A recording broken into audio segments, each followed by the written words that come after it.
श्री परमात्मने नमः। ओम श्री गुरुभ्यो नमः। ओम मातृशक्तये नमः। ओम असतो मा सद्गमय तमसो मा ज्योतिर्गमय मृत्योर्मामृतंगमय। ओम शांति शांति शांति। उपनिषद कक्षा 130 तैत्तरीय उपनिषद की 17वीं कक्षा है। ब्रह्मानंद वल्ली पंचकोश विवेचन चल रहा है।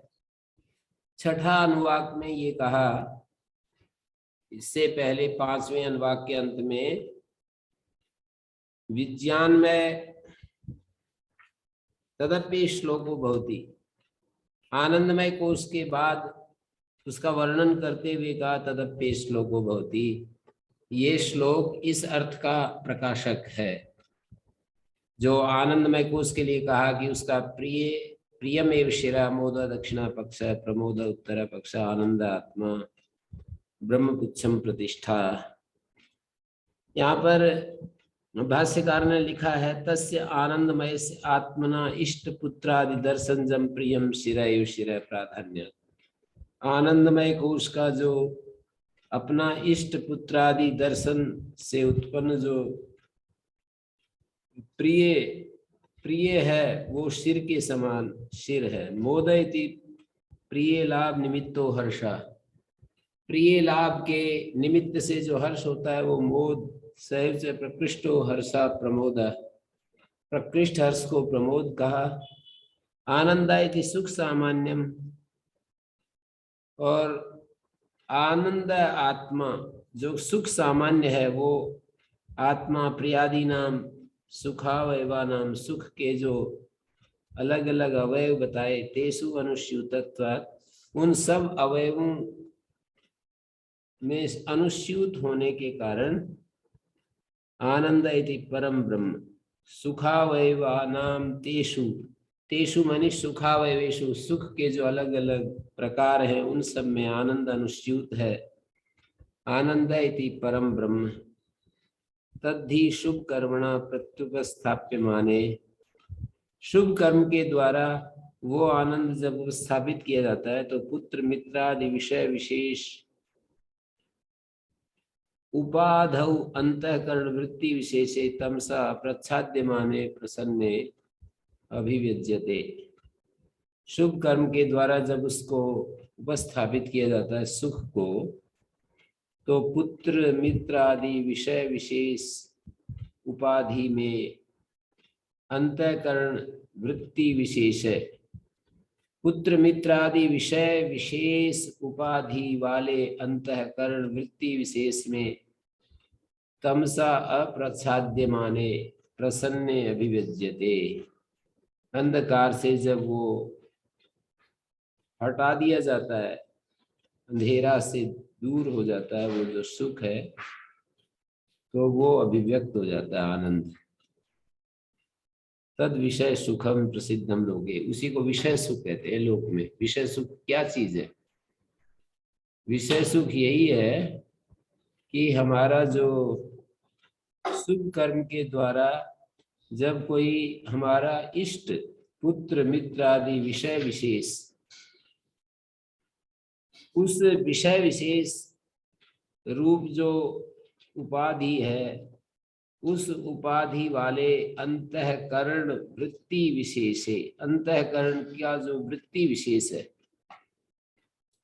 उस अंतःकरण के वृत्ति विशेष के प्रकट हो जाने पर अप्रच्छाद्य माने,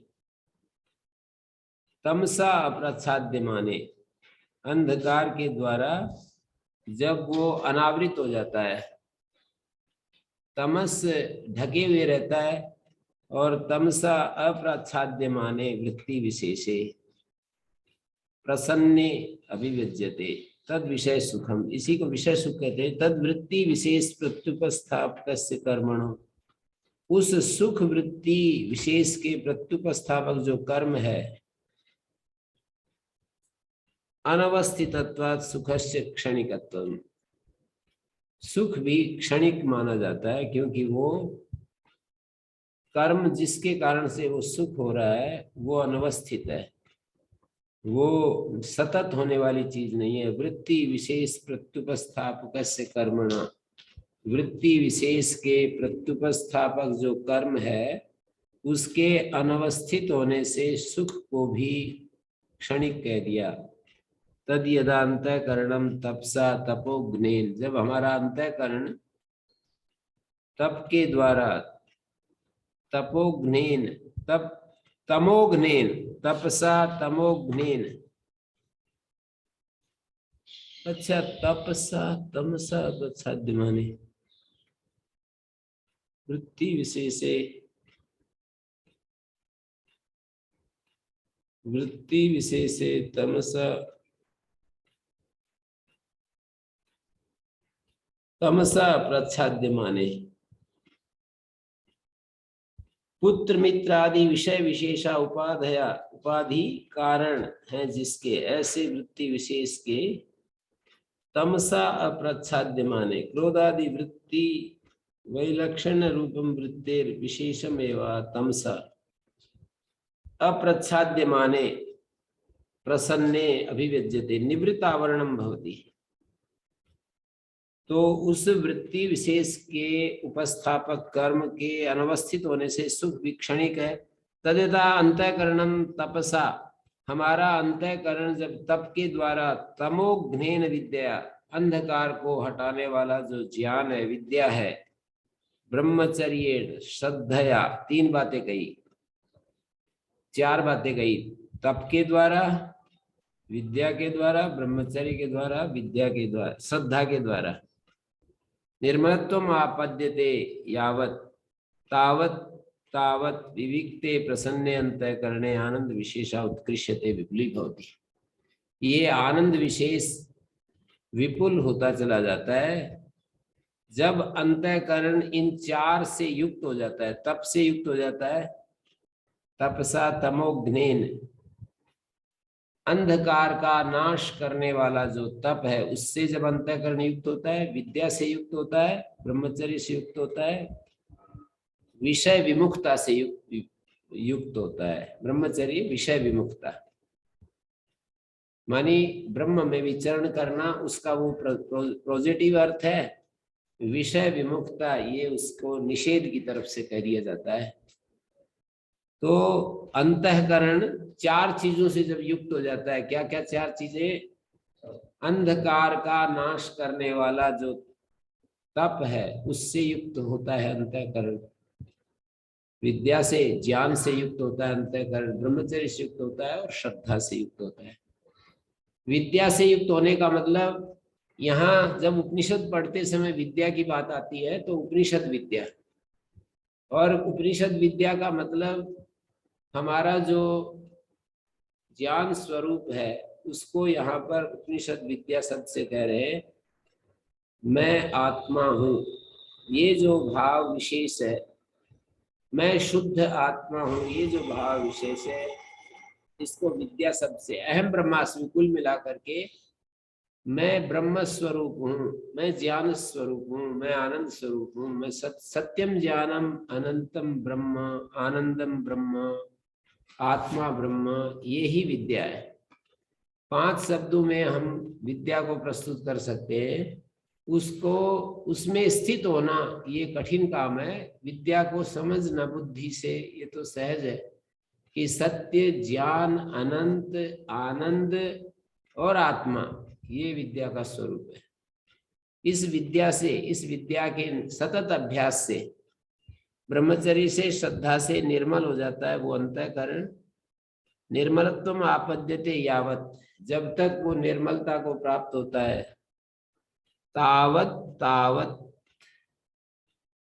उतना उतना, जितना जितना, यावत यावत निर्मलत्वम आपद्यते तावत तावत विविक्ते, उतना उतना विविक्त, प्रसन्न, विविक्त मानी अलग हो जाता है। ये जो मिला हुआ अंतःकरण होता है विषय के साथ, विषय सुख के साथ, तो वो जब विविक्त हो जाता है, विविक्त का मतलब है विविक्त शब्द का अर्थ है कि वो जब केवल हो जाता है, विविक्त, प्रसन्न हो जाता है, माने स्वच्छ हो जाता है। आनंद विशेषा उत्कृष्यते, तो आनंद विशेष उत्कर्ष को प्राप्त होता है। विपुली भवति वक्ष्यति रसो वैसा, ये बात कहेंगे कि वो आनंद जो है रस रूप है। रसो वैसे रसम ही वयम लब्ध्वा आनंदी भवति, ये साधक रस को पाकर आनंदी होता है। एष ही एव आनंदयाति, ये जो रस है ये व्यक्ति को सुख देता है। एष ही एव आनंदयाति, आनंदयाति आनंदयति, छांदस प्रयोग है याति, आनंद याति, लोक भाषा में बोलेंगे आनंदयति, यही आनंदयति, आनंद देता है। ये जो रस है ये एतस्यैव आनंदस्य अन्यानि भूतानि मात्रां जीवन्ति, इसी जो परमात्मा आनंद है इसकी एक कण मात्र, लेस मात्र को दूसरे प्राणी जो है उसका सहारा लेकर के जिंदे रहते हैं। थोड़ा थोड़ा जो विषय के माध्यम से वो आनंद कण कण के रूप में प्रकट होता रहता है, उसी से जीवित रहते हैं। पूरा आनंद तो मिलता नहीं है, पर उसकी मात्रा को लेकर के आशाओं में, इच्छाओं में, आशाओं से भी वो आनंद, जब हम कोई तारीख लगाते हैं कि इतने साल के बाद मैं संन्यास्त हो जाऊंगा, कर्म संन्यास को पूरा धारण कर लूंगा, तो उससे हमारे को सुख मिलता है और उसके सहारे जिंदे चलते रहते हैं।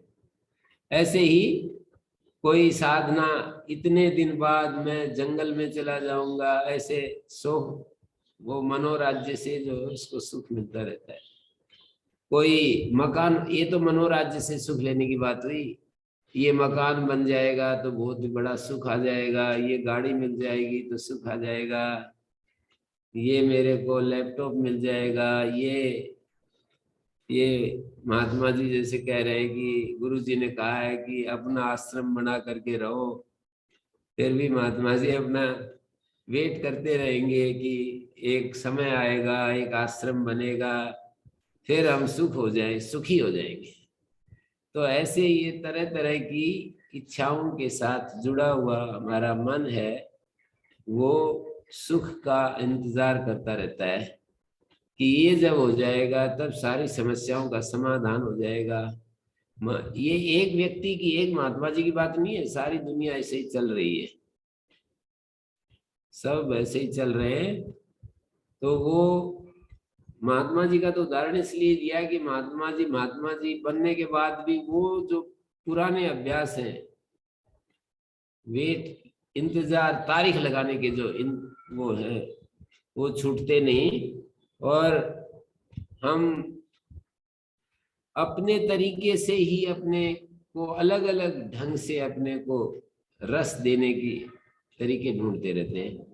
इस तरीके से मुझे रस मिलेगा, उस तरीके से रस मिलेगा, ऐसा करने से मेरे को समाधान होगा। ये सब एक आनंद की मात्रा के रूप हैं, ये एक एक कण के रूप हैं ये सारे। एतस्यैव आनन्दस्य अन्यानि भूतानि मात्रां जयन्ति इति श्रुत्यन्तरात् एवं च कामोपसमुत्कर्ष अपेक्षया सद्गुण उत्कर्ष आनन्दस्य वक्ष्यते। आगे आनंद मीमांसा चलेगी तो उसमें बतलाएंगे काम का उपशम जैसे जैसे बढ़ता जाता है, आनंद का उत्कर्ष उतना उतना होता जाता है। कामना जितनी जितनी कम होती जाती है, आनंद उतना उतना बढ़ता चला जाता है। कामोपशम उत्कर्ष अपेक्षया सद्गुण उत्कर्ष उत्तरोत्तर उत्कर्ष आनंद से वक्ष्यते। सद्गुण उत्तरोत्तर उत्कर्ष जो आनंद का कहेंगे, माने एक कामना का त्याग करने से 100 गुना अगला आनंद मिल जाएगा। पहले वाली एक कामना को छोड़ने से 100 गुना अगले वाले आनंद की प्राप्ति हो जाएगी। फिर उस जो 100 गुना आनंद की प्राप्ति होगी, उसको भी छोड़ देने से और 100 गुना अगला आनंद मिल जाएगा। फिर अगले 100 गुना आनंद को भी छोड़ दिया तो और उससे अगला 100 गुना आनंद, ऐसे दिखा रहे हैं। आनंद मीमांसा में यही समझा है, कामोपशम उत्कर्ष अपेक्षा, काम की जो उपशांति है, काम का उपशमन है, उसके उत्कर्ष की अपेक्षा से सतगुण उत्तरोत्तर उत्कर्षा आनंद से वक्षते, आनंद का सतगुण उत्कर्ष बताएंगे।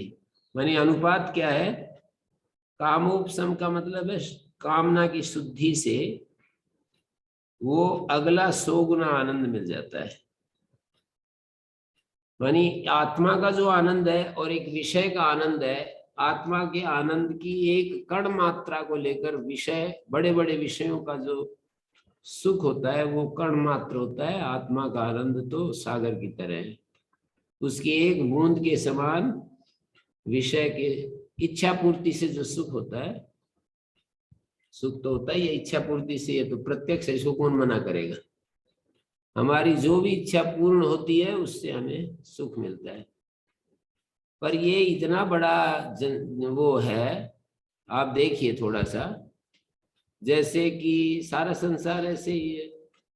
एक अध्यापक स्कूल में जाकर के पढ़ाता है, उसको 10-20 हजार रुपए मिल जाते हैं, 50,000 लाख रुपए जो भी। और यदि कोई कहे कि मैं तो पढ़ाऊंगा पर पैसे नहीं लूंगा, तो साक्षात भगवान मिल जाता है। पर आदमी भगवान नहीं लेना चाहेगा, क्योंकि मेरे को तो 1 लाख रुपए में ही संतोष है, भगवान नहीं चाहिए।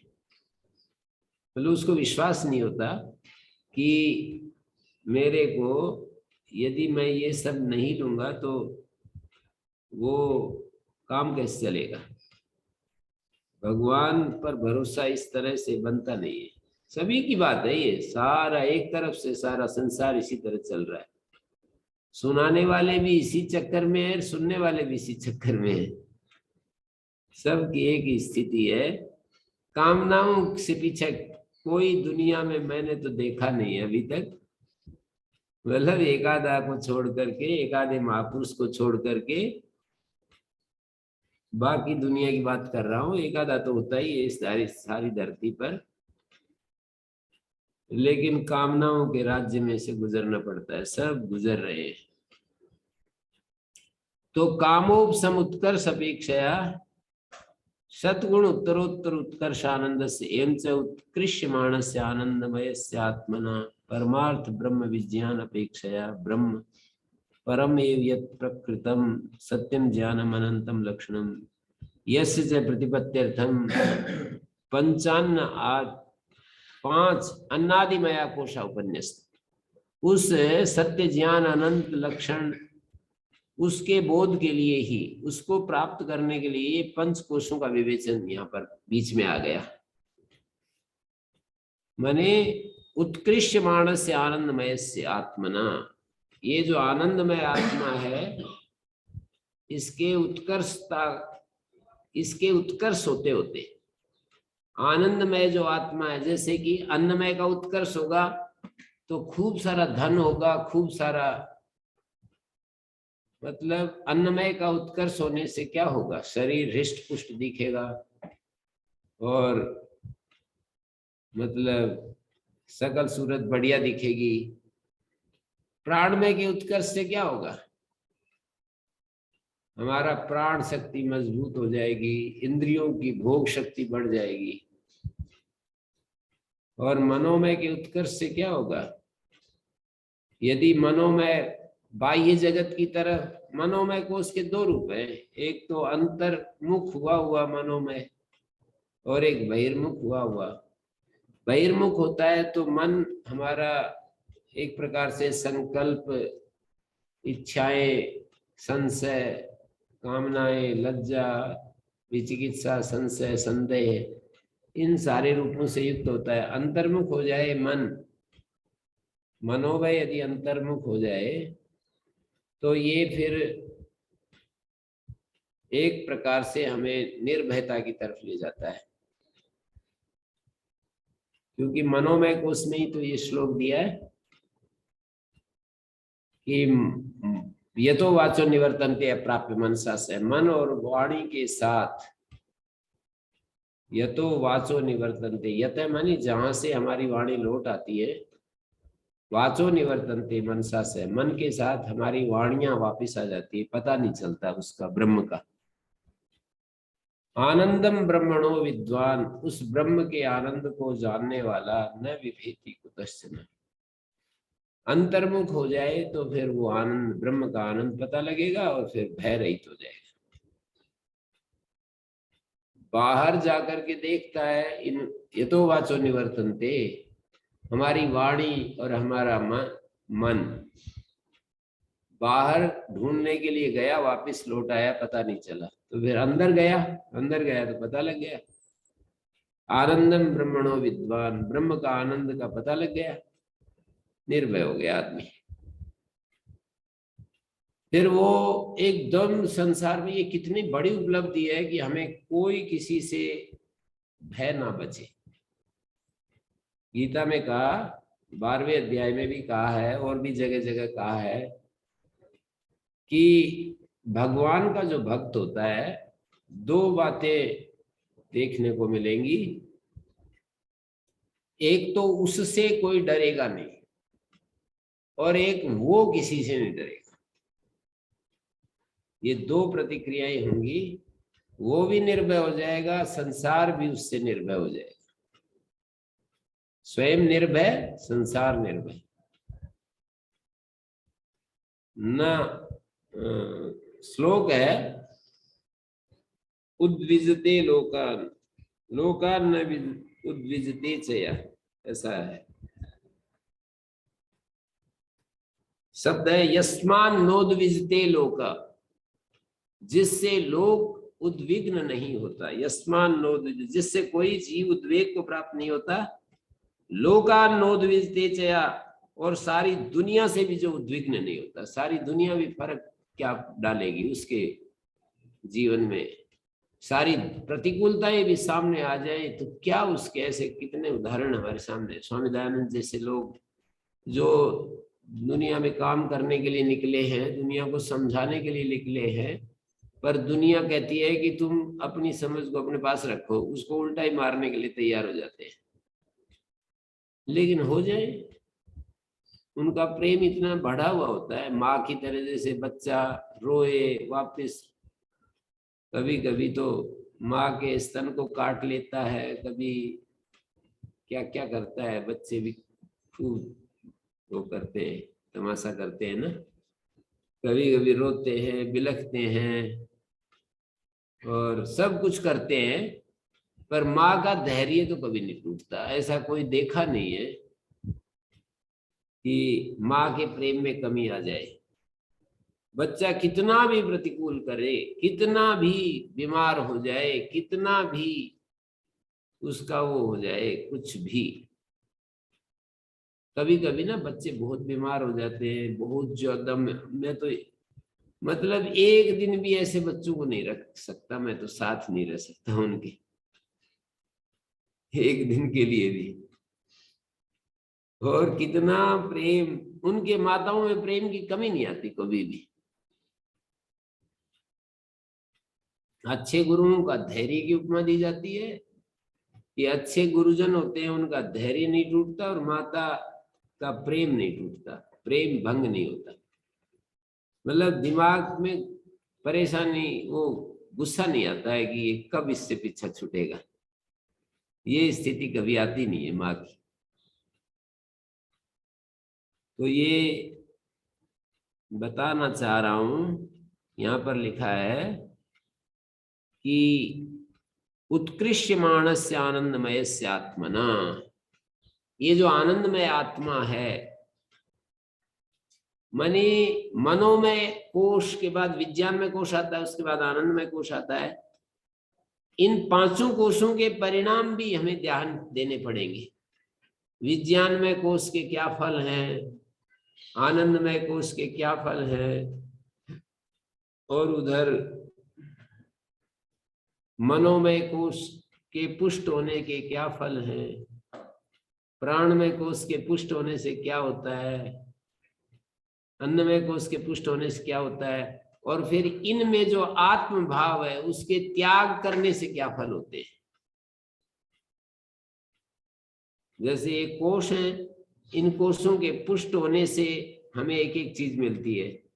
जैसे उन्होंने कहा कि प्राण को जो ब्रह्म मानते हैं उनके प्राण बलवान हो जाते हैं, निरोग रहते हैं, वो उनकी आयु लंबी उम्र होती है। और अन्नमय कोश के पुष्ट होने से शरीर हमारा सुंदर होता है और इसका शरीर का स्ट्रक्चर अच्छा होता है और उनके पास खूब अन्न आता है। अन्न को ब्रह्म मानेंगे तो अन्न के लिए परिश्रम करेंगे और अन्न बढ़ता जाएगा और अन्न हमें प्राप्त होगा खूब पुष्कल मात्रा में, ऐसे कहा। और वो ये अन्न जो है इसमें दो चीजें दिखा दी कि अन्न हमारे को पुष्ट भी करता है और अन्न ही हमें खा भी जाता है। तो इसकी दो व्याख्याएं होंगी, अन्न पुष्ट करेगा व्यवस्थित ढंग से खाने में, और अन्न खा जाएगा कुछ उल्टा पुल्टा बेतरतीब खाने से अन्न ही हमें खा जाएगा। मशीन के ऊपर खूब सारा लोड डाल देंगे, जैसे मशीन होती है ना कुट्टी काटने की मशीन, उसमें हम वो लगाते हैं, गहरा लगाते हैं, खूब ज्यादा गहरा लगा देंगे तो मशीन फिर वो करने लगती है, खी खी करने लगती है, और फिर उसको वापस खींचो, फिर वापस लगाओ, और यही चक्कर चलता रहता है। कुछ दिन में मशीन खराब हो जाएगी। तो अन्नमय कोश को अन्न अद्यते अति च भूतानि, ये कहा अन्नमय कोश के बारे में कि ये खाया जाता है और अद्यते अति च भूतानि, अन्न खाया जाता है और उससे पुष्टि मिलती है। और अन्न खा जाता है जब गलत तरीके से अन्न को प्रयोग किया जाता है। विरुद्ध आहार और आयुर्वेद में सारे दिखाए हैं, ऋतुचर्या से विरुद्ध आहार, संयोग विरुद्ध, प्रकृति विरुद्ध, मानी प्रातः काल खीरा हीरा, मध्याह्न में खीरा खीरा, सायकाल खीरा पीरा, ऐसे ऐसे बात सुनने में आती है ना कि सायकाल खीरा खाएंगे तो पीड़ा पैदा करेगा।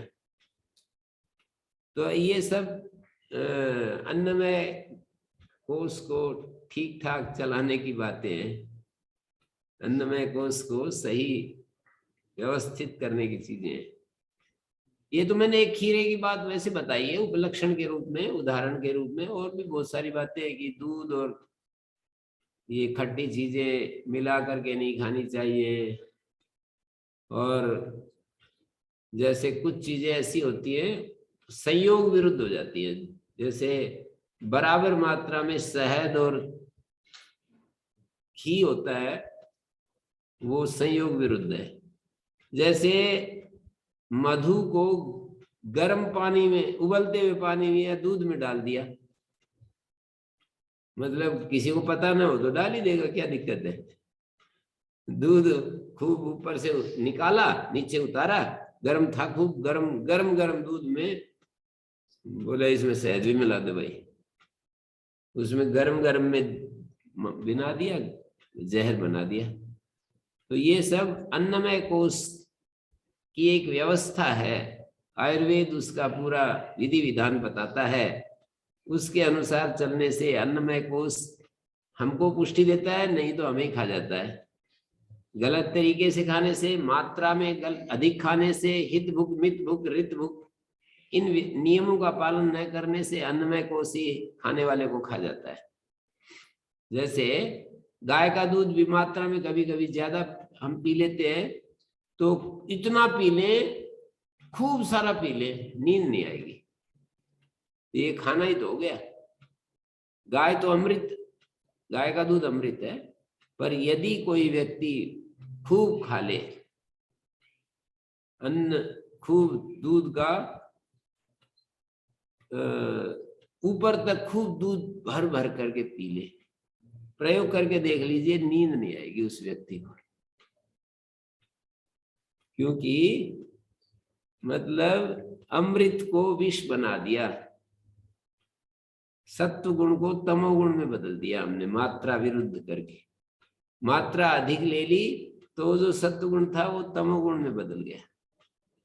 तो खा जाएगा। तो ये सारे शब्द हैं, इनकी थोड़ी व्याख्या करनी पड़ेगी कि भाई ये अन्न में, अन्न जो होता है वो खाया जाता है और पुष्टि देता है, और अन्न ही खा जाता है।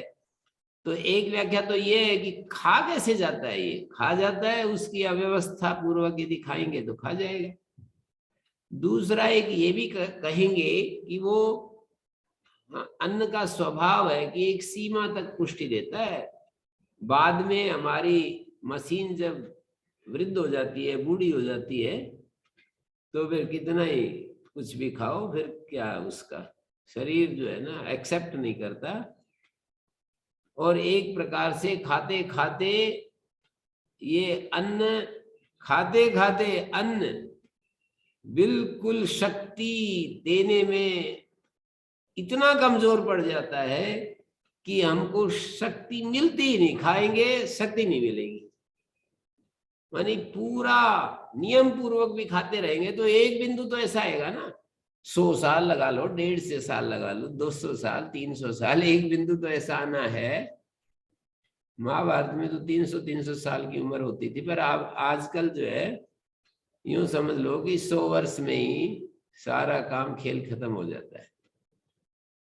100 वर्ष बाद तो फिर ये कितने भी अच्छा मतलब बढ़िया आहार देंगे चलेगा नहीं। कोई कोई करोड़ों में से कोई कोई 100 वर्ष पकड़ता है, बाकी पहले ही छुट्टी हो जाती है। और ये क्या पकड़ना हुआ, मतलब आदमी से चला जाए नहीं, हिला जाए नहीं, और 5-7 साल 10 साल ऐसे ही निकाल देता है। तो इस तरह से हमारे को ये सब देखने की बात है। ऐसा यदि हम विचार करेंगे तो अन्नमय कोश की महिमा, मानी अन्नमय कोश को पुष्ट भी कर सकते हैं, फिर बाद में ज्ञान के द्वारा उससे अपनी आत्मा को अलग भी कर सकते हैं। यदि किसी को आत्मबोध चाहिए तो अन्नमय कोश से आत्मा अलग है ये भी समझना होता है। प्राणमय कोश की भी बात यही है कि जो प्राण को ब्रह्म मानते हैं उसको उम्र प्राप्त होती है, पूरी आयु प्राप्त होती है, इंद्रियों में सामर्थ्य बढ़ा हुआ रहता है। मनोमय कोश में फिर आ जाते हैं। मनोमय कोश ऐसा है कि इस मनोमय कोश से यदि हम इसको वेद के साथ जोड़ा है, मानी मन के माध्यम से ही हमारे को मंत्र याद होते हैं, मन के माध्यम से ही हम शास्त्र वगैरह पढ़ते हैं और ये सब करते हैं। मनोमय कोश जब बाह्य जगत में होता है तो ब्रह्म का तो पता नहीं देता, लेकिन व्यवस्थित ढंग से इसका मन का प्रयोग किया जाए तो दुनियादारी में तो हमें सफलता दिलाई देता है। हाँ, मनोमय कोश यदि अंतर्मुख हो जाए तो ब्रह्म का पता देता है और हमें निर्भय बना देता है। फिर विज्ञानमय कोश में बताया कि विज्ञानमय कोश क्या है, ये सारे शुभ कर्मों का निश्चय, लौकिक कर्म, वैदिक कर्म सब विज्ञानमय कोश से संपादित होते हैं। विज्ञान को जो ब्रह्म के रूप में समझता है और उस विज्ञानमय कोश से यदि प्रमदन नहीं करता, माने नीचे नहीं आता, मनोमय कोश, प्राणमय कोश, अन्नमय कोश में नहीं पहुंचता, मानी इन्हीं में अपने आत्मा को तादात्म्य करके, अपने आत्म जो स्वरूप होता है, शुद्ध आत्मा होता है, उसका तादात्म्य करके अपना स्वरूप अन्नमय कोश के साथ एक ही भाव को प्राप्त होकर के देखता है, प्राण के साथ, मन के साथ एक ही भूत होकर के देखता है, तो फिर वो बात नहीं बनेगी जो कहा है तस्मात् चेतन प्रमाद्यति, तो उसकी सारी कामनाएं पूरी हो जाती। ये जो घोषणा की है विज्ञानमय कोश में बताया कि विज्ञानमय कोश में पहुंच करके यदि प्रमाद न करे, प्रमाद करने का मतलब है नीचे आना, नीचे आने का मतलब फिर मनोमय के साथ, प्राणमय के साथ, अन्नमय के साथ तादात्म्य भाव को प्राप्त करना, ये नीचे आना है। यदि विज्ञानमय कोश में ही बना रहे कोई, मैं शुद्ध, मैं चेतन स्वरूप हूं, ये है विज्ञानमय कोश का निर्णय, निश्चय। मैं चेतन स्वरूप हूं, ये चेतन स्वरूप हूं, मैं ही इस सारे उत्तम कर्मों को करने वाला हूं, ये जो निर्णय है ये विज्ञानमय कोश का है। वैदिक लौकिक समस्त शुभ कर्म का निष्पादन करने वाला मैं चेतन आत्मा हूं, ये निर्णय विज्ञानमय कोश का है। इससे नीचे यदि आ गए, इच्छाओं के साथ, संकल्प के साथ, कामनाओं के साथ, प्राण के जो प्राण की मांगे होती हैं, तो वो जो षड उर्मी बोली जाती है, षड उर्मी, भूख प्यास जन्म मरण हर्ष शोक, इन षड उर्मियों में पिसना पड़ेगा। जो विज्ञानमय कोश से नीचे आ जाते हैं उनको षड उर्मी में चक्कर काटना पड़ेगा। षड उर्मी बताइए क्या क्या है षड उर्मी? भूख प्यास 2 उर्मी बताई, और हर्ष शोक ये तो मन के धर्म है, हर्ष शोक, भूख प्यास प्राण के धर्म है, जरा मरण ये शरीर के धर्म है। तो इनके साथ एकीभूत होकर के जीना प्रारंभ हो जाएगा, और फिर हम सब कामनाओं में, आंशिक कामनाएं खूब अपना जबरदस्त प्रयत्न करेंगे। उसके आधार पर जैसा हमारा प्रारब्ध होगा, जैसे हमारे पास शक्ति सामर्थ्य होगा, कुछ कुछ अपनी कामनाएं पूरी होंगी, उनके अनुसार हमें सुख मिलेगा, दुख मिलेगा। कुछ तो दुख है कामना पूर्ति के प्रवाह में ही मिल जाता है, कामना पूर्ति से पहले ही दुख मिल जाता है, मतलब उसको पे करना पड़ता है, उसी को ताप दुख कहा है। कुछ परिणाम में दुख शुरू हो जाता है, क्योंकि उससे हमारे भीतर एक संस्कार पड़ता है, और ये संस्कार और सुपीरियर सुख की अपेक्षा करता है। जितना सुख हमें मिला है उससे और ज्यादा सुपीरियर सुख की आकांक्षा करता है, और वो जब वो मिल जाए तो फिर उससे और ज्यादा सुपीरियर सुख आना चाहिए। इंद्रियों का जो सामर्थ्य घटता जाता है, शक्ति घट जाती है, और इंद्रियों में भूख बढ़ती जाती है, तो उसको परिणाम दुख का है। संस्कार दुख भी इसी तरह से होता रहता है। मानी जो तरह तरह के संस्कार हमारे चित्त में बढ़ते हैं, वो संस्कारों से फिर हमारे को दोबारा वो कर्म करने होते हैं, वो इच्छाएं पूरी करनी होती है।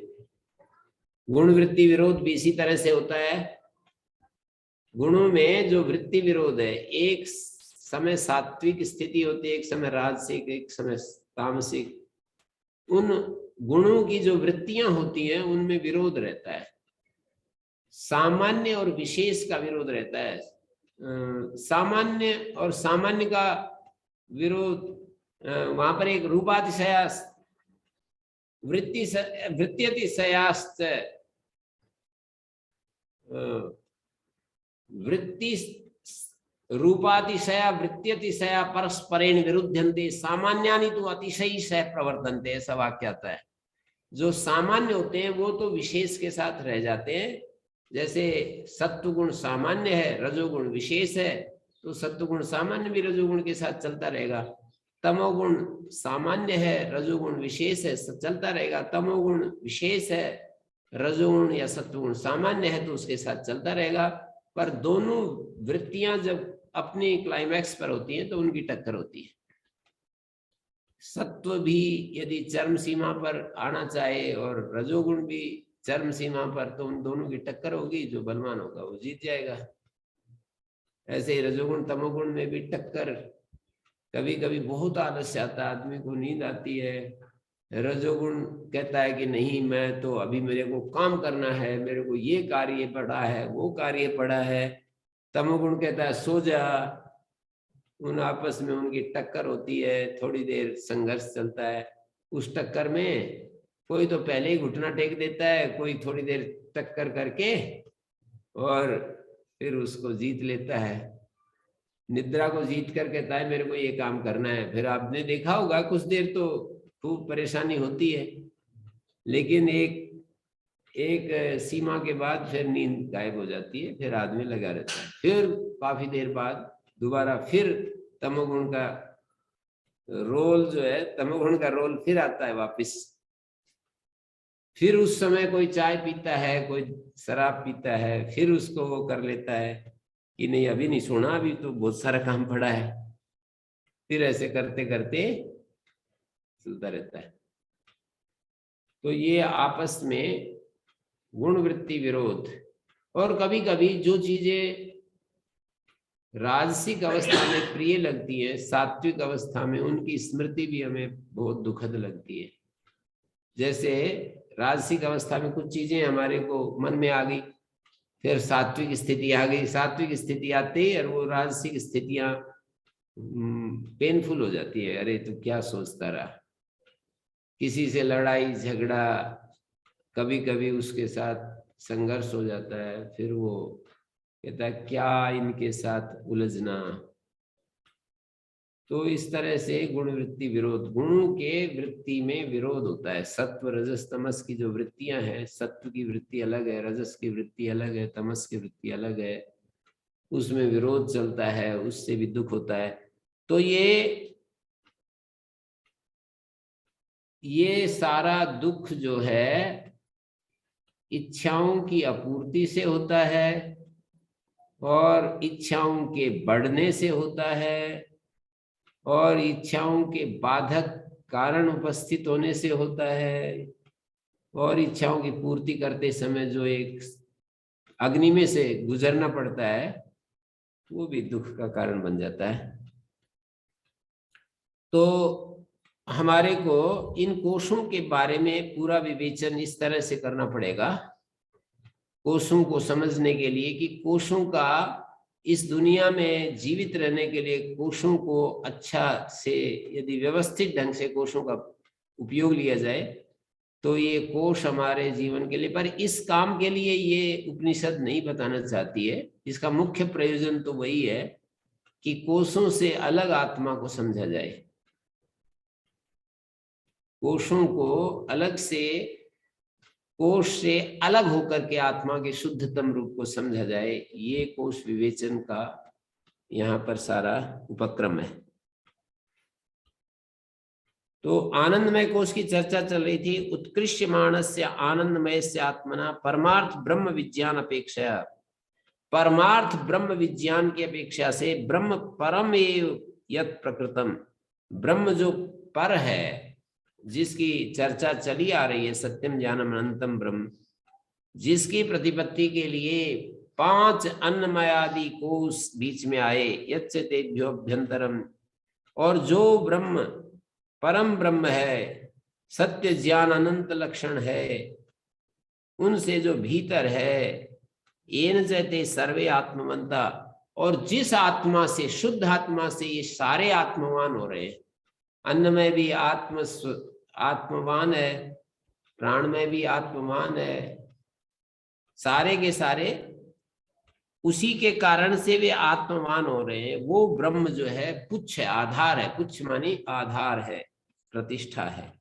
तदेव च सर्वस्य अविद्या परिकल्पितस्य द्वैतस्य अवसान भूतम अद्वैतम ब्रह्म प्रतिष्ठा। वो अद्वैत ब्रह्म जो है सबका आधार है, सारे द्वैत का, सारे प्रपंच का अधिष्ठान बना हुआ है। अविद्या परिकल्पित जो द्वैत है, अविद्या, अविद्या का मतलब होता है जो हमारे मन और बुद्धि के द्वारा विचार किया जाता है, उस विचार में हमारे को आत्मा के अलावा भी चीजें दिखाई देने लगती हैं। केवल आत्मा ही दिखाई दे तो अविद्या विद्या है। तब तो जितने अंश में अविद्या होती है वहां द्वैत बढ़ता जाता है, सघन द्वैत आ जाता है। यदि अविद्या भी पूरी घनी छा जाएगी तो सघन द्वैत आ जाएगा, मतलब उसमें आत्मा का तो नाम निशान ही खत्म हो जाता है, और बस ये संसार, संबंध, क्रियाएं, रिलेशन, खाने पीने की चीजें, उठने बैठने के ये स्थान, कपड़े, वस्त्र, गाड़ी, ये सब जो भी है हमारे शरीर तक सीमित रहने वाली चीजें ही हमको सुखदायी दिखेंगी, या मन को सुख देने वाली चीजें जैसे पावर की प्राप्ति और पैसे की प्राप्ति, प्रतिष्ठा की प्राप्ति, ये सब चीजें ही बहुत महनीय लगती हैं। तो ऐसा ऐसा यहाँ पर अविद्या परिकल्पित है ये सारा चक्र है। जो भी ऐषणा है सब अविद्या परिकल्पित है। आत्मा में जाने पर कोई इच्छा नहीं है। हम कल वो देख सकते हैं, अनुभव कर सकते हैं जब हम आत्म स्वरूप में होते हैं। देखिए ये जो गहरी नींद होती है उस अवस्था में बिल्कुल आत्मा उसमें होता है, अपने स्वरूप में होता है, कोई इच्छा नहीं होती है।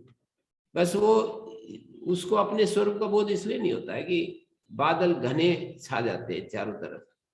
सूर्य जैसे अपने स्वरूप में है, चारों तरफ बादल आ जाए तो सूर्य दूसरे को दिखाई नहीं देता। तो आत्मा दूसरा, हम जो जीव के रूप में जो हमारा अविद्या संपर्क होने पर जो जीव भाव उदय होता है, उस जीव भाव को आत्मा का जो शुद्धतम रूप है दिखाई नहीं देगा। जैसे सूर्य और इधर हम हैं, बीच में बादल है तो सूर्य नहीं दिखाई देगा। ऐसे आत्मा है और प्रकृति है और ये देखने वाला जीव है। तो जीव, बादल जब पूरे आ गए तो जीव में जो चैतन्य जीव तक, जो चैतन्य जीव की तरफ, जीव के पास आकर, जागृत और स्वप्न अवस्था में जीव के पास आकर के जो चैतन्य सारे काम करवाता है, वो चैतन्य अब आ नहीं सकता, इधर क्रॉस करके नहीं आ सकता बादलों को। जैसे बादलों को क्रॉस करके सूर्य का प्रकाश नहीं आता, ऐसे ही वो चैतन्य इस अविद्या को क्रॉस करके नहीं आएगा। इसलिए अब ग्रहण स्थिति होती है, आत्मा को ग्रहण न कर पाना। तो तेभ्यो अभ्यंतरमेन सर्वे ते सर्वे आत्मन्ता तद ब्रह्म तदेव सर्वस्य विद्या प्रकल्पितस्य द्वैतस्य अवसानभूतम् द्वैतम ब्रह्म प्रतिष्ठा आनंदमयस्य एकत्वावसानत्वात्। आनंदमय तो एकत्व में परिसमाप्त होता है। अस्ति तदेकम अविद्या कल्पितस्य द्वैतस्य अवसानभूतम् अद्वैतम ब्रह्म। एक, वो एक है जो अविद्या परिकल्पित जो द्वैत है, इसका अवसान भूत है, वो पुच्छ के रूप में है। उसका वर्णन करने वाला ये उसका प्रकाशक ये श्लोक है आगे जो बता रहे हैं, असन्नेव स भवति अस्ति ब्रह्म चेत वेद। विज्ञानमय कोश, मैं विज्ञान स्वरूप हूं। आनंदमय कोश आ गया तो मैं आनंद स्वरूप। विज्ञानमय कोश में मैं विज्ञान स्वरूप हूं, मैं समस्त कर्मों का करने वाला हूं, मैं चैतन्य रूप हूं, मैं समस्त उत्तम कर्मों का, लौकिक वैदिक कर्मों का करने वाला हूं। ये जो स्थिति है विज्ञानमय कोश की, ऐसा यदि हम हमेशा स्थिति में रहे तो सारी कामनाएं पूरी हो जाती है। सर्वेषु लोकेषु कामचारो भवति, ऐसा आया ना एक। तस्य यहाँ पर दिया है सर्वान कामान समस्नुते। शरीर में पाप को, शरीर में जो तादात्म्य था उस पाप रूप तादात्म्य को वहीं छोड़कर, शरीर में पाप रूप जो तादात्म्य है उसको वहीं छोड़कर सब कामनाओं को पूरा कर लेता है। तो फिर ये बताया असन्नेव स भवति असत ब्रह्मिति वेद चेत। वो असत सम हो जाता है। यथा असन अपुरुषार्थ संबंधी एवं स भवति अपुरुषार्थ संबंधी। जैसे कोई असत चीज होती है, ना चीज, नॉन एग्जिस्टेंस, जैसे क्या होता है, अपुरुषार्थ संबंधी होती है, पुरुष के अर्थ को, पुरुष के प्रयोजन को पूरा नहीं करती कोई ना चीज। जैसे मरुमरीचिका आदि होती है, ख पुष्प होता है, वो किसी की शोभा थोड़ी बढ़ाएगा, अपुरुषार्थ संबंधी। एवं स भवति अपुरुषार्थ संबंधी। असन्नेव असत समय यथा असत असन अपुरुषार्थ संबंधी एवं स भवति अपुरुषार्थ संबंधी कोसो यो असद अविद्यमानम ब्रह्म इति वेद विजानाति। जो अविद्यमान के रूप में असत अविद्यमानम ब्रह्म इति जानाति, विद्यमान नहीं है, ब्रह्म तो नहीं है, ऐसा जो जानता है। कह देते हैं ना, अरे ब्रह्म वगैरह कुछ नहीं है, सब ये कल्पना कर रखी है, तुम इन कल्पनाओं में मत फंसो। तो असन ब्रह्म इति अविद्यमानम ब्रह्म इति वेद तद विपर्येण यत् सर्व विकल्प आस्पदम सर्व प्रवृत्ति भुजम। उसके विपरीत सारे विकल्पों का आश्रय, सब प्रवृत्तियों का बीज, सर्व विशेष प्रत्यस्तमितम अपि अस्ति तद ब्रह्म इति वेद से। सब प्रवृत्तियों का बीज, सर्व विशेष, सारे विशेष का जहां तिरोधान हो जाता है, प्रत्यस्तमित हो जाते, सारे विशेष छुप जाते हैं जहां जाकर के, सर्व विशेष प्रत्यस्तमित, तो अस्ति तद ब्रह्म इति वेद चेत, है वो ब्रह्म। सर्वे विशेषा प्रत्यस्तमिता विलीना यस्मिन्।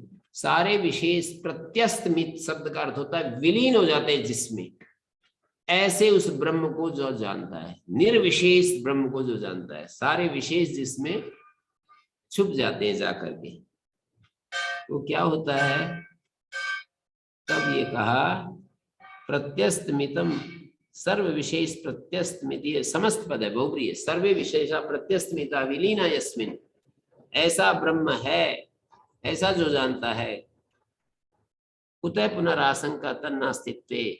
कहते ये आशंका कहां से हो जाती है कि वो नहीं है। कहते व्यवहारातीतत्वम ब्रह्मणा इति ब्रूमा, क्योंकि व्यवहार से अतीत है ब्रह्म, इसलिए हो जाती है। यदि किसी को पूरा पक्का निश्चय हो कि भाई निष्काम भाव से काम करने से ब्रह्म मिलता है, सकाम करने से तो उतना उतना पैसा मिलता है, किसी को 10 लाख, किसी को 20 करोड़, किसी को कितना, किसी को कितना, ऐसे पैकेज होते हैं ना। ब्रह्म के लिए यदि हम कर्म करेंगे निष्काम होकर के, कोई इच्छा नहीं करेंगे, कर्म करेंगे, इच्छा नहीं करेंगे कुछ, तो फिर स्वयं साक्षात ब्रह्म मिल जाएगा। ऐसे संसार के 100 आदमियों को भी ये विश्वास नहीं होता है कि ब्रह्म के लिए कर्म करने से, बुद्धि बीच में आकर के कहेगी कि रोटी थोड़ी ब्रह्म दे देगा, ब्रह्म कपड़ा ला करके थोड़ी पहना देगा, मकान थोड़ी दे देगा, ये ब्रह्म, ये तो हमें करना पड़ेगा। पर मुझे एक दूसरे तरीके से समझ में आने लगा, मुझे ऐसे समझ में आने लगा कि यदि हम भगवान के ऊपर ही डाल दें पूरा, मुझे कुछ नहीं चाहिए, कर्म करूंगा, मुझे नहीं चाहिए, तो वो जो सबके अंदर जो परमात्मा उपस्थित है, उस और जिन लोगों के साथ उसका संपर्क है, उनके अंदर एक प्रेरणा जागृत होती है कि ये तो किसी से कुछ लेता नहीं, इसके लिए करना चाहिए, ऐसा रहता है। जैसे यहाँ पर हमने देखा है ना, पूरे जीवन भर भट्ट जी ने सेवा की है, निष्काम होकर के, कुछ भी नहीं चाहा। तो अब मान लो वृद्धावस्था में कभी कुछ हो जाता है ऊपर नीचे, तो पूरे गुरुकुल का चक्कर बन जाता है उनके पीछे। मतलब वो कुछ भी नहीं चाहे पर सब उनके पीछे लग जाते हैं कि इनको वो होना चाहिए। अब सेवा का ऐसे अपने आप भगवान प्रेरणा देता है, पर ये जो करते कुछ है नहीं, अपने पास जो पैसा इकट्ठा करते हैं उसके ऊपर भरोसा होता है, समष्टि की सेवा करने पर भरोसा होता नहीं है, तो फिर तो ऐसा ही होगा। फिर तो पैसा अपना इकट्ठा करो और पैसे से अपनी चीजें खरीदो और ठीक है। मतलब एक सामान्य जीवन तो यही होता है, पर वो पूरा जीवन इस तरह से भरोसा होता नहीं है, विश्वास होता नहीं है। तो इसलिए असन्नेव असत समाएव यथा असत, वो अपुरुषार्थ संबंधी एवं स भवति, अपुरुषार्थ संबंधी यो असद विद्यमानम ब्रह्म इति वेद तद विपर्येण यत् सर्व विकल्पास्पदम सर्व प्रवृत्ति बीजम। सारी प्रवृत्तियों का बीज, सर्व विशेष प्रत्यस्तमिदम अपि अस्ति तद ब्रह्म इति वेद चेत कुतः पुनराशंका। व्यवहारातीतं ब्रह्मणा, ब्रह्म जो है व्यवहार से अतीत है। व्यवहार विषय ही वाचारंभण मात्रे अस्तित्व भाविता बुद्धि। व्यवहार विषय में वाचारंभण मात्रे, वाणी के आरंभ, वाणी का आलम्बन लेकर के जो व्यवहार चलता है, अस्तित्व भाविता बुद्धि तद विपरीते व्यवहारातीते नास्तित्वम अपि प्रतिपद्यते। उससे विपरीत जो व्यवहारातीत वस्तु है उसमें नास्तित्व को भी प्राप्त कर लेती है। यथा घटादि व्यवहार विषय तया उपपन्ना सन, घटादि जो है व्यवहार विषय के रूप में उत्पन्न हुआ तद विपरीतो असन्निति प्रसिद्धम। व्यवहार विषय में तो सन, और यहाँ व्यवहार का विषय ना हो तो असन। घट यहाँ है ही नहीं तो फिर असत कह देंगे। घटादि व्यवहार विषय मतलब किसी आदमी के पास, किसी को पैसा है तभी है जब उसकी पॉकेट में, कहते हैं ना, कंठ की विद्या और धन के लिए है। हाँ, हमारे हाथ में धन हो और कंठ में विद्या, वही काम आती है, बाकी तो सब यही रह जाता है। तो वही बात लिखी है भाष्यकार ने, घटादि व्यवहार विषयतया उत्पन्ना सन तद विपरीतो असन इति प्रसिद्धम एवं तत्सामान्याद यहापि स्यात् ब्रह्मणो नास्तित्व प्रत्याशंका। इस समानता को लेकर के तस्माद उच्यते अस्ति ब्रह्म इति चेद वेद कि पुनः स्यात् तद अस्ति इति विजानता। अस्ति जो जानता है उसमें क्या होगा, संतम विद्यमान ब्रह्म स्वरूपेण परमार्थ सदात्मापन्नम एनम एवं विदम विदु ब्रह्मविदा। विद्यमान ब्रह्म स्वरूपेण परमार्थ सदात्मापन्नम, परमार्थ सदात्मा के रूप में प्राप्त इसको एवं विदम विदु ब्रह्मविदा ततस्तस्माद् अस्तित्व वेदनात् सुअन्येषां ब्रह्मवत् विज्ञेयो भवति। ऐसा जो व्यक्ति है ब्रह्म के समान दूसरों का विज्ञेय हो जाता है। ब्रह्म को जैसे उसके बारे में, उसकी एक्टिविटीज को जानते हैं, जीवन चरित्र लिखते हैं, उसको क्या कब सोता है, कब खाता है, क्या खाता है, सब उसके बारे में जानना चाहते हैं। ब्रह्मवत विज्ञेय हो जाता है। अस्तित्व वेदनात् यो नास्ति ब्रह्मेति मन्यते स सर्वस्यैव सन्मार्गस्य वर्णाश्रमादि व्यवस्था लक्षणस्य अस्वदधानतया नास्तित्वं प्रतिपद्यते। जो नास्ति ब्रह्म रूप में मानता है तो सभी सन्मार्गस्य वर्णाश्रमादि व्यवस्था लक्षण अश्रद्धावान होकर के नास्तित्व को प्राप्त हो जाता है।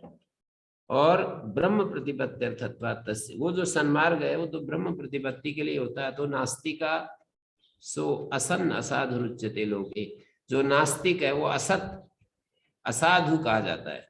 और जो सन तद विपरीत सन यो अस्ति ब्रह्मिति वेद चेत वेद, सन रूप में है, रूप में ब्रह्म को जो जानता है तद ब्रह्म प्रतिपत्ति हेतु, ब्रह्म प्रतिपत्ति का हेतु सन्मार्गम वर्णाश्रमादि व्यवस्था लक्षणम श्रद्धानतया, उसके प्रति श्रद्धावान होकर के यथावत प्रतिपद्यते, यथावत उस ब्रह्म को प्राप्त कर लेता है। तम तस्मात् असंतम साधु मार्गस्थम एनम विदु साधवा।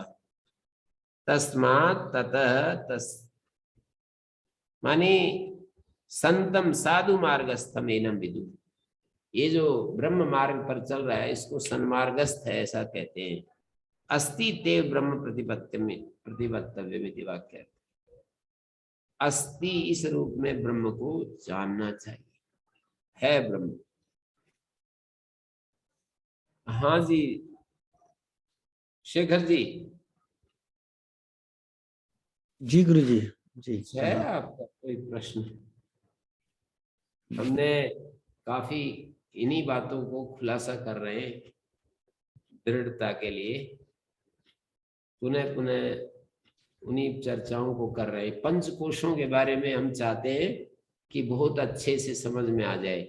3 शरीर, 3 अवस्थाएं, पंचकोश, ये चीज समझ में आ गई तो ब्रह्म की तरफ हमारी गति हो जाएगी।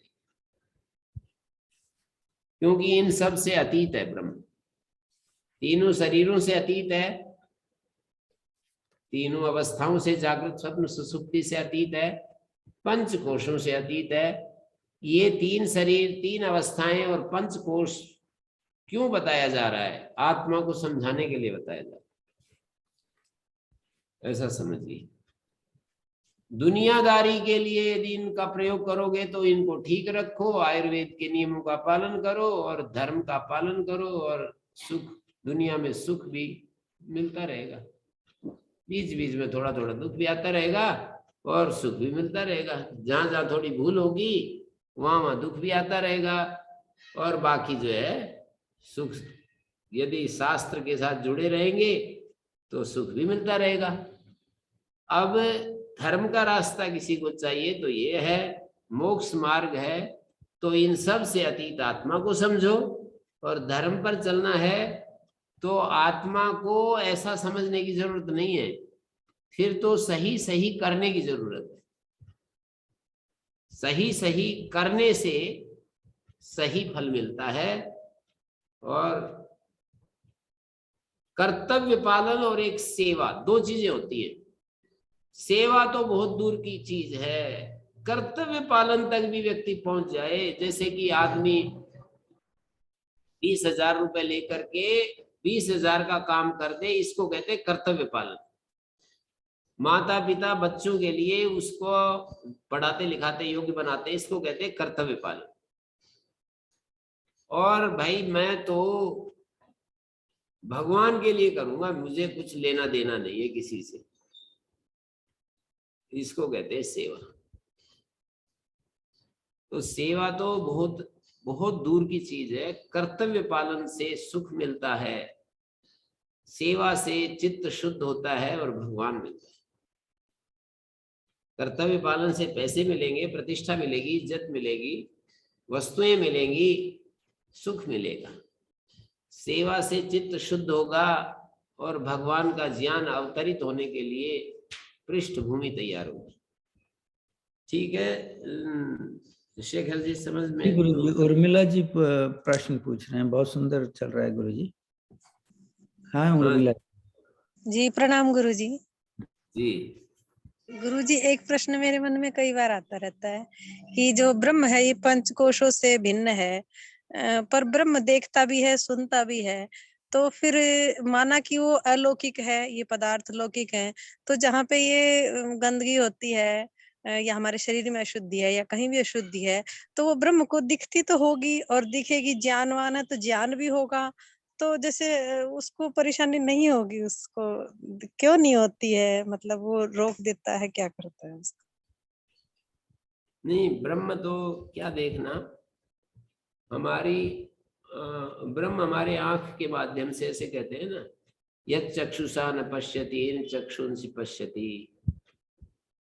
जो जिसको हम आंख से नहीं देखते, आंख जिसकी शक्ति से देखती।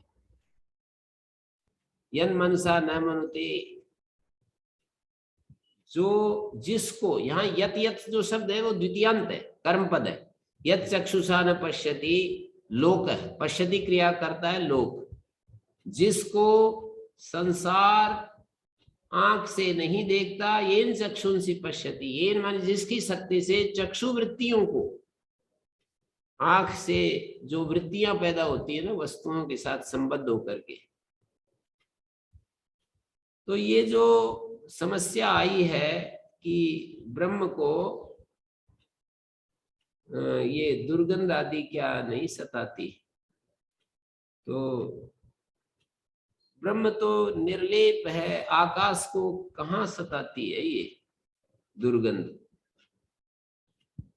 ये उत्तर दिया जाता है इसका, गीता में भी उत्तर दिया है, उपनिषदों में भी दिया है कि आकाश जैसे निर्लेप है, ब्रह्म तो निर्लेप है। ये कैसे?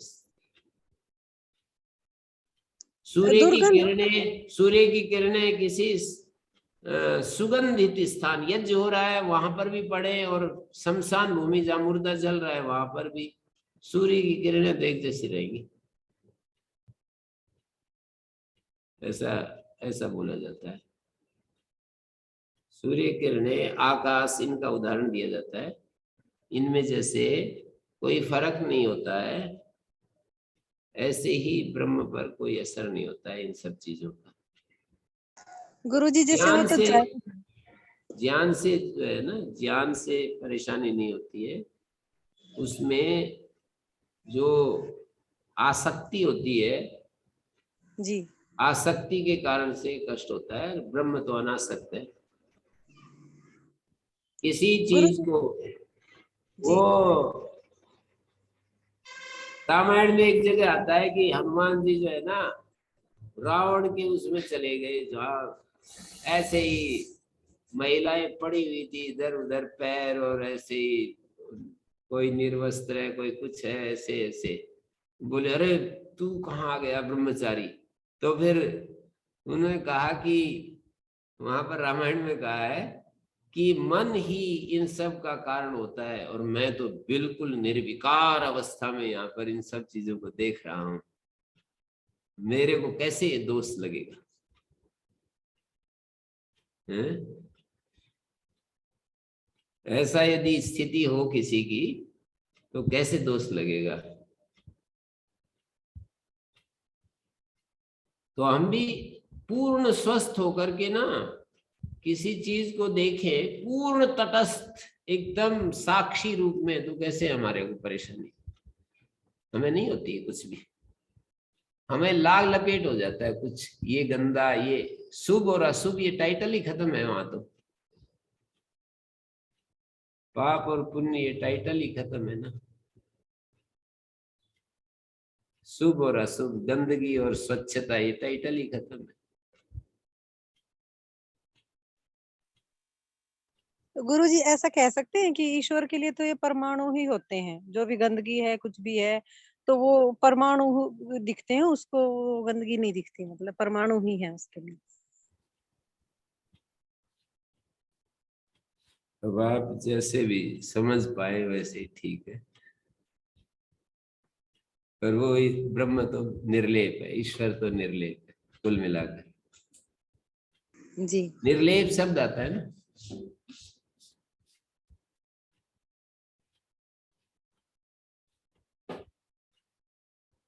शब्द तो वही है, सब अपने अपने हिसाब से शब्दों के अर्थ ग्रहण करते हैं।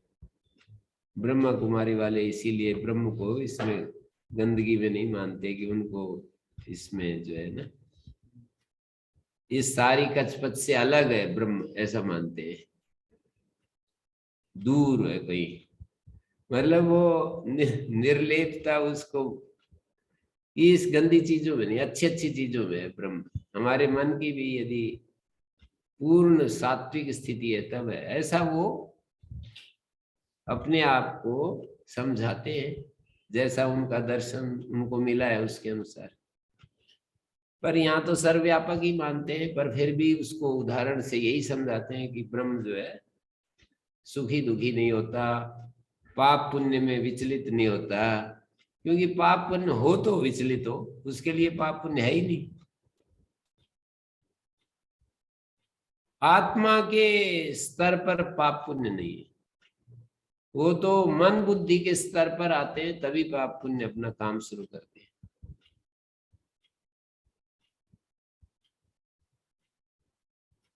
हाँ शेखर जी, और कोई है तो बोलिए। नहीं जी गुरु जी, बस सब अच्छा है जी। ओम शांति शांति शांति।